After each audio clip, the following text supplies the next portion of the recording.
Good morning student आमी शामसाद Ansari sir waste Bengal government पॉलिटेक्निकेर लेक्चारार। आमी आज के एक टपिक निये सजेशन दीते जाच्छी सेटा होच्छे थार्माल इंजिनियारिंग 2 फोर्थ सेम मेकानिकलेर जे पेपारटा आछे सेई पेपारटार एकटा सजेशन आमी दीते जाच्छी। आशा करब এই সাজেশনটা তোমাদের অনেক কাজে লাগবে। আর যা আমি বলবো সেগুলোর মধ্যে 90 থেকে 95% কোশ্চেন ওখান থেকে চলে আসবে। অতএব মনোযোগ দিয়ে তোমরা এই সাজেশনটা শোনো। তো আশা করি এই ভিডিওটা খুব ভালো লাগবে, ভালো লাগলে শেয়ার আর কমেন্ট করবে। প্রথমে তো আমরা ফার্স্ট টপিক যেটা হচ্ছে সেটা হচ্ছে ইউনিট 1-এ যে স্টিম পাওয়ার সাইকেল, ওখান থেকে স্যার কী কী পড়তে হবে বা কী কী পরীক্ষায় আসার সম্ভাবনা সবথেকে বেশি তার মধ্যে একটা বলে দিই। সেখানে একটা কার্নট সাইকেল গ্যাস সাইকেল আছে, কার্নট ভেপার সাইকেল আছে, দুটো কিন্তু আলাদা জিনিস। কার্নট সাইকেলে দেখবে আর.এস. খুরমির থার্মালের বইয়ে, থার্মাল ইঞ্জিনিয়ারিং আর.এস. খুরমির বইটাতে ওর ডেরিভেশনটা দেওয়া আছে কার্নট গ্যাস সাইকেলের। তো ডেরিভেশন যদি আসে তো কার্নট গ্যাস সাইকেলের ডেরিভেশন আসবে। আর কার্নট ভেপার সাইকেলের একটু পিভিএস টিএস ডায়াগ্রামটা ড্র করলেই হবে। তো কার্নট গ্যাস সাইকেলের হয়তো ডেরিভেশনটা আসবে কি what is the efficiency of Carnot cycle, ডেরিভেশনটা আসতে পারে। আদারওয়াইজ তোমাদের ওখান থেকে একটা অঙ্ক আসবে, থার্মালের ইঞ্জিনিয়ারিংয়ের খুরমি বইটাই ফলো করো, বেশিরভাগ ওখান থেকেই কোশ্চেনগুলো হুবহু দিয়ে দেয়। তো এখানে একটা কোশ্চেন আছে এক্সাম্পল 6.4-এ কার্নট সাইকেল গ্যাস সাইকেলের, ওই কোশ্চেনটা করলে তোমার সব কিছু কাভার হয়ে যাবে। আর ওখান থেকে 5টা জিনিস বার করতে দেয়, কিন্তু 5টা জিনিস ওখানে দেবে না, হয়তো একটা দুটো জিনিস বার করতে দিতে পারে, কিন্তু ওই এক্সাম্পলটাতে 5টা জিনিস বার করতে দেওয়া আছে, 5টা বা 6টা। অতএব ওই প্রবলেমটা করে নাও, তাহলে সব প্রবলেমই পারবে। নেক্সট হচ্ছে র্যাঙ্কিন সাইকেল। র্যাঙ্কিন সাইকেল থেকে কি আসতে পারে স্যার? র্যাঙ্কিন সাইকেল থেকে পিভি টিএস আর এইচএস ডায়াগ্রাম, আর ওর ডেরিভেশনটা কি করে, ওর এফিসিয়েন্সি কত আসছে, তার আবার কিছু কিছু ফর্মুলা হচ্ছে যেগুলো আমাদের পরীক্ষার সময় সবসময় অঙ্কতে দরকার হয়। যেমন ধরে now what is work ratio, what is the specific steam consumption, what do you mean by the heat rate, এইগুলো প্রত্যেকটা একটা করে হয়তো দুটো প্রেশার দিয়ে এতবার প্রেশার আছে, ওই প্রেশারটা থেকে তারপরে ওয়ার্ক রেশিও বা এফিসিয়েন্সি বা হিট রেট বার করতে আসতে পারে with the help of Rankine cycle PVTS HS diagram. একটা অঙ্ক অবশ্যই আসে। আর এখানে সিলেবাসে যেটা দেওয়া আছে সেটা হচ্ছে পিভিটিএস ডায়াগ্রাম আর HS diagram of reheat cycle. ওটা নিউমেরিক্যাল আসে না, রিহিট সাইকেলের বা রিজেনারেটিভ সাইকেলের পিভিটিএস এইচএসটা ড্র করে ওর ব্লক ডায়াগ্রামটা ড্র করলেই হয়ে যাবে। আর আগে সিলেবাসে মডিফাইড র্যাঙ্কিন সাইকেল বলে একটা টপিক ছিল যেটা এখন নেই। সেই মডিফাইড র্যাঙ্কিন সাইকেলের কিছুটা হয়তো পার্ট এখন সিলেবাসে নেই, কিন্তু আসার সম্ভাবনা সব থেকে বেশি। তো এটা হলো ফার্স্ট ইউনিট থেকে। সেকেন্ড ইউনিট হচ্ছে কন্ডেন্সারের পার্টটা, যেটা হচ্ছে স্টিম কন্ডেন্সার। সেখান থেকে স্যার কী কী আসতে পারে? কম্পালসারি কোশ্চেন, একটা কম্পালসারি কোশ্চেন আমি বলে দিচ্ছি, সব বারে এসছে, প্রত্যেক বছর আসে, সেটা হলো সারফেস কন্ডেন্সার আর জেট কন্ডেন্সারের পার্থক্য। অথবা ডাল্টনস ল অফ পার্শিয়াল প্রেশার লিখতে আসে, ভ্যাকিউম এফিসিয়েন্সি কী ওটা লিখতে আসে, এগুলো কমন কোশ্চেন। অথবা ক্লাসিফিকেশন অফ দ্য কন্ডেন্সার, যেগুলো সারফেস কন্ডেন্সারের কতগুলো ক্লাসিফিকেশান আছে, জেট কন্ডেন্সারের কতগুলো ক্লাসিফিকেশান আছে, ওর মধ্যে যে কোনো একটা বা দুটো ওর সম্বন্ধে এক্সপ্লেন করতে আসতে পারে। তো এই জিনিসগুলো তোমরা কন্ডেন্সারের পার্ট থেকে করতে পারো। আর ভ্যাকিউম এফিসিয়েন্সির এখানে সিলেবাসে নিউমেরিক্যাল লেখা আছে, কিন্তু আগেরবারেও নিউমেরিক্যাল এসেছিলো, তার আগের বারেও নিউমেরিক্যাল এসেছিলো, অতএব ভ্যাকিউম এফিসিয়েন্সির একটা নিউমেরিক্যাল করে রাখাই ভালো। সেটাও আমি সাজেস্ট করব কি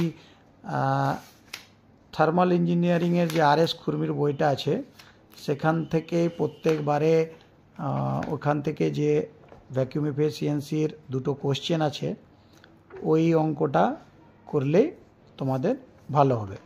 ওই চ্যাপ্টারে যাবে, ওই চ্যাপ্টারে গিয়ে পরে দেখবে কন্ডেন্সারে যে পার্টটা আছে ওখানে ভ্যাকিউম এফিসিয়েন্সি আর কন্ডেন্সার এফিসিয়েন্সির এই দুটো বা তিনটে অঙ্ক আছে, পরপর আছে, ওই এক্সাম্পলেই আছে, ওইগুলো ভালো করে করলে ওর মধ্যেই পেয়ে যাবে। Vacuum efficiency, Dalton's law of partial pressure আর ভ্যাকুয়াম এফিসিয়েন্সির মানে আমি বলে দিচ্ছি এক্সাম্পল নাম্বার 20.3, 20.4 আর 20.5 আর 20.5 এই অঙ্ক তিনটে করলেই তোমরা যে কোনো ভ্যাকুয়াম এফিসিয়েন্সির কন্ডেন্সারের স্টিম কন্ডেন্সারের অঙ্ক পারবে। নেক্সট ওয়ান হচ্ছে কুলিং টাওয়ার।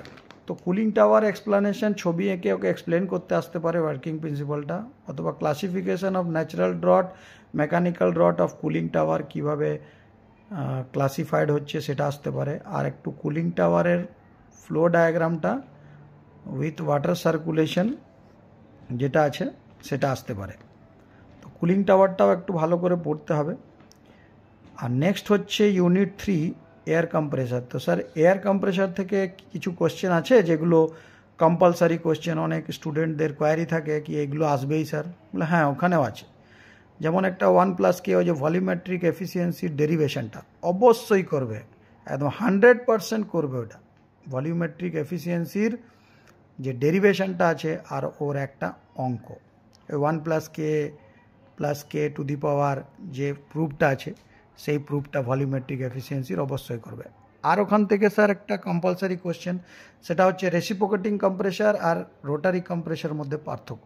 এটাও একটা একদম খুব ভালো কম্পালসারি কোশ্চেন যেগুলো প্রত্যেকবারেই আসে। তো এইগুলো করার পরেও আরও কিছু আছে, যেমন P2 = √under P1 P3, ওই ইন্টারমিডিয়েট প্রেশার আর ইনিশিয়াল প্রেশার আর ফাইনাল প্রেশারের মধ্যে যে রিলেশনটা আছে, P2 = √under P1 P3, এই প্রুফটা অবশ্যই করবে। আর ক্লাসিফিকেশন অফ কম্প্রেসার যেটা আছে সেখান থেকে রেসিপ্রোকেটিং এয়ার কম্প্রেশন আর রোটারি এয়ার কম্প্রেসারের পার্থক্য, আর কিছু ডেফিনেশনও আছে। What do you mean by the compressor capacity, what do you mean by the free air delivery, swept volume কাকে বলে, ভলিউমেট্রিক এফিসিয়েন্সি কাকে বলে, আর আইসোথার্মাল এফিসিয়েন্সি কাকে বলে, মেকানিক্যাল এফিসিয়েন্সি কাকে বলে, আর মাল্টি স্টেজ কম্প্রেসার মিনিং কি, বা মাল্টি স্টেজ কম্প্রেসার এর advantage over a single stage, এগুলো হচ্ছে কম্পালসারি কোশ্চেন বা component of application area of reciprocating compressor.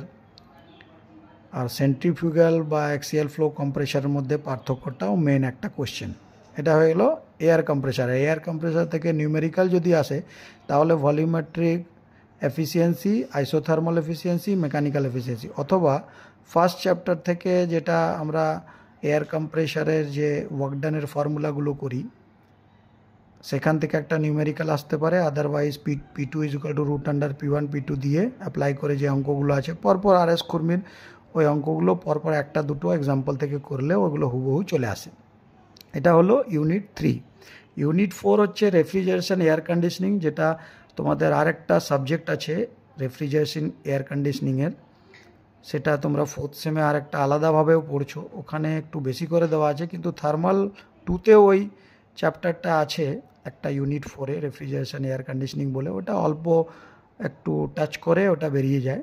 তো ওখান থেকেও কিছু পড়াশোনা করতে হবে। What is the COP, what is the turn of refrigeration, সিওপির রেফ্রিজারেটর আর হিট পাম্পের সিওপির মধ্যে ডিফারেন্স কী, তারপরে রেফ্রিজারেন্টের ডিজারেবল প্রপার্টি কী কী হয়, R12 অ্যামোনিয়া 3 এইগুলো লিখতে আসে কি রেফ্রিজারেন্ট হিসেবে, এদের একটু এক্সপ্লেন করো।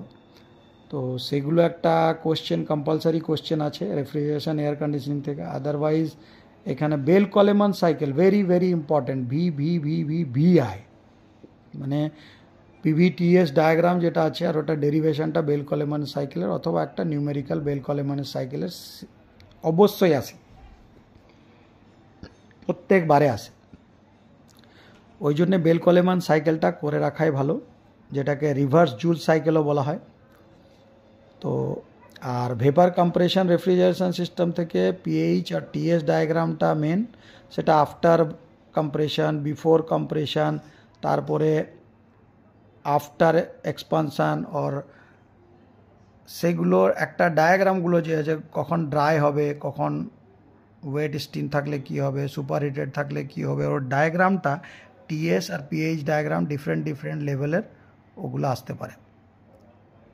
আর VCR থেকে আর কিছু কোশ্চেন নিউমেরিক্যাল এখানে বলা নেই, কিন্তু তোমাদের নিউমেরিক্যালটা ওখান থেকে আসতে পারে কি বলে যেখানে যেখানে তোমাদের মেন পেপারটা আছে রেফ্রিজারেশন এয়ার কন্ডিশনিং, ওইখানে কিন্তু নিউমেরিক্যাল তোমার ভেপার কম্প্রেশন রেফ্রিজারেশন থেকে আসবেই। তারপরের পার্টটা হচ্ছে সাইকোমেট্রি, ওখান থেকে ডেফিনেশন ভ্যালু বেশি ভালো করে করবে। What is the dry bulb temperature, what do you mean by the moisture, what do you mean by the saturated air, wet bulb temperature কাকে বলে, ডিউ পয়েন্ট টেম্পারেচার কাকে বলে, হিউমিডিটি রেশিও কি, humidity specific humidity কি, degree of saturation কাকে বলে, এগুলো ডেফিনেশনগুলো দেখবে পরপর খুরমির বইটাতে দেওয়া আছে, ওখান থেকে মুখস্থ করে নাও। ওখান থেকে অবশ্যই তুমি 2-3টা ডেফিনেশন একদম অবশ্যই পাবে সাইকোমেট্রি থেকে, অথবা সাইকোমেট্রিক চার্টটা কীভাবে ড্র করতে হয় 2-4 line, pressure constant, constant volume, isothermal, এগুলো কিভাবে সাইকোমেট্রিক চার্টে দেখানো হয় সেটা সাইকোমেট্রিক প্রসেস চার্ট থেকে একটু করে নিতে পারো। আর কিছু কিছু সাইকোমেট্রিক প্রসেসটা আছে কিন্তু নিউমেরিক্যাল দেখা নেয়, কি humidity, humidification, sensible heating, sensible cooling, এগুলো সাইকোমেট্রিক প্রসেসের মধ্যে পড়ে, ওই প্রসেসগুলো একটু লিখতে আসতে পারে। তারপরে হচ্ছে এয়ার কন্ডিশনিং, এয়ার কন্ডিশনিংয়ের মধ্যে হিউম্যান কমফোর্টের ওই সামার আর উইন্টার এয়ার কন্ডিশনিংটা করে যাও, অথবা ক্লাসিফিকেশন অফ এয়ার কন্ডিশনিং সিস্টেমটা পড়ে যাও, তাহলেই হবে। ওখান থেকে আর কিছু বেশি পড়ার দরকার নেই, যেহেতু একটা পেপার আছে তোমাদের main paper refrigeration air conditioning, ওইখানে বেশি ভালো করে পড়ো। এবারে নেক্সট আসছি ইউনিট 5 লাস্ট ইউনিটে, যেটা হচ্ছে হিট ট্রান্সফার যেটা আছে। তো হিট ট্রান্সফারে স্যার কী পড়বো, ওইগুলো ওই মোড অফ হিট ট্রান্সফার যেটা আছে, কন্ডাকশন কাকে বলে, কনভেকশন কাকে বলে, রেডিয়েশন কাকে বলে, অথবা ফুরিয়ার ল অফ হিট কন্ডাকশনটা কী লিখতে আসতে পারে, state the Fourier law of heat conduction, অথবা থার্মাল কন্ডাক্টিভিটি ডিফাইন করো, ইউনিট কি, কনসেপ্ট অফ থার্মাল রেজিস্ট্যান্স কাকে বলে, এইগুলো করতে হবে। অথবা কম্পোজিট ওয়াল আর হোমোজিনিয়াস ওয়ালের হিট ট্রান্সফারের সিম্পল নিউমেরিক্যাল যেগুলো RS খুরমির বইটাতে আছে, সেটা আমি একটু তোমাদের বলে দিচ্ছি কি কত নম্বর ইউনিট, মানে এক্সাম্পলগুলো করলে ওই এক্সাম্পলগুলো অবশ্যই পাওয়া যাবে, সেটা আমি একটু বলে দিতে চাইছি। তার আগে আমি বলে দিই, এখানে কিছু ডেরিভেশন আছে, যে ডেরিভেশনগুলো অবশ্যই আসে সেটা হচ্ছে তোমার যেমন ওভারঅল হিট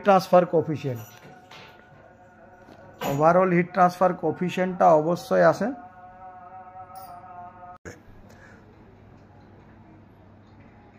আর কিছু পার্ট হয়তো রেডিয়েশন থেকে আসবে, সেটা হচ্ছে Stefan Boltzmann law of heat radiation, সেটা লিখতে আসতে পারে। What is the absorptivity, what do you mean by the reflectivity, what do you mean by the transmissivity, what is the black body, what is the grey body, what do you mean by the opaque body. এই আরেকটা আছে দেখবে, absorptivity plus reflectivity plus transmittivity is equal to 1, যেটা alpha plus beta plus gamma is equal to 1 যে প্রুফটা আছে, সেটা প্রত্যেকবারে এসছে। 4-5 বছরের কোশ্চেনগুলো ফলো করবে। এই হিট ট্রান্সফারটা আগে তোমাদের যেটা ছিল সেটা থার্মাল 1-এ ছিল, এটা 2022 থেকে এটা থার্মাল 2-এ করা হয়েছে। তো থার্মাল 1-এর যে কোশ্চেন আছে সেখানেও তুমি যদি লাস্ট মডিউলটা দেখো তাহলে হিট ট্রান্সফারের কোশ্চেন পেয়ে যাবে। তো এইগুলো হলো।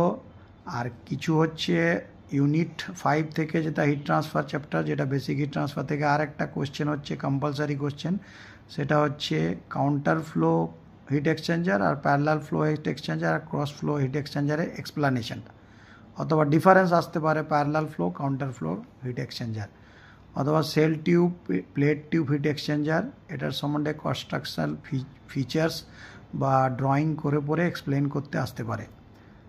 এগুলো করলেই তোমরা অনেকগুলো কোশ্চেন কমন পেয়ে যাবে।